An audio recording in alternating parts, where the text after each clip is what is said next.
Hello friends, welcome back to my channel. তো নতুন আরেকটা ভিডিও তোমাদের সবাইকে স্বাগত আর অনেক অনেক অনেক ভালোবাসা। তোমরা সবাই কেমন আছো? আশা করি ভালো আছো, আমিও ভালো আছি।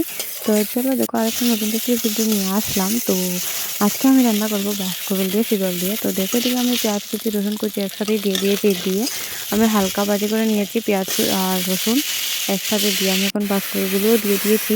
তো বাঁশকরুলগুলো দিয়ে দেওয়ার পর আমি বাঁশকরুলের মধ্যে দিয়ে দেবো শিকলটা দিয়ে হালকা সব মশলা হালকা করে দিয়ে দেব। দিয়ে অল্প হলুদ, অল্প নুন আর অল্প মরিচ কুচি, আমি কাঁচামরিচগুলো কুচিয়ে নিয়েছিলাম। তো নিয়ে তারপর সব একসাথে দিয়ে আমি ঢেকে রেখে দেবো 5-10 মিনিটের জন্য। তো দেখো, ঢেকে রেখে দেওয়ার পর কতগুলো জল বেরিয়েছে, আমি কিন্তু জল দিইনি। তো চলো আবার ঢেকে রেখে দেবো 5-10 মিনিটের জন্য। তারপর দেখো এখন মোটামুটি হয়ে গেছে প্রায়। তো এখন হালকা মাখা মাখা আমি জল দিয়ে দেবো।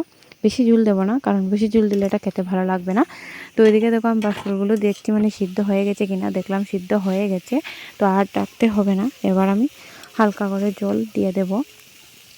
জল দেওয়ার পর আমি আরও 10 মিনিটের মতো ঢেকে রেখে দেবো।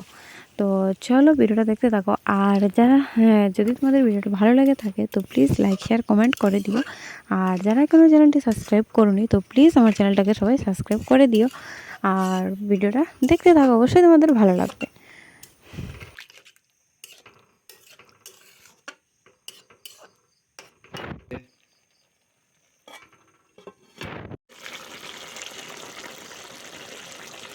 তো দেখো, আমার রান্না প্রায় কমপ্লিট। আর তোমরা চাইলে এটাতে আলু অ্যাড করতে পারো, তো আমি আলুটা দিইনি। তো তোমরা চাইলে আলু দিতে পারো। তো দেখো, টেনটা আমার রান্না কমপ্লিট, দেখতেই কত সুন্দর লাগে।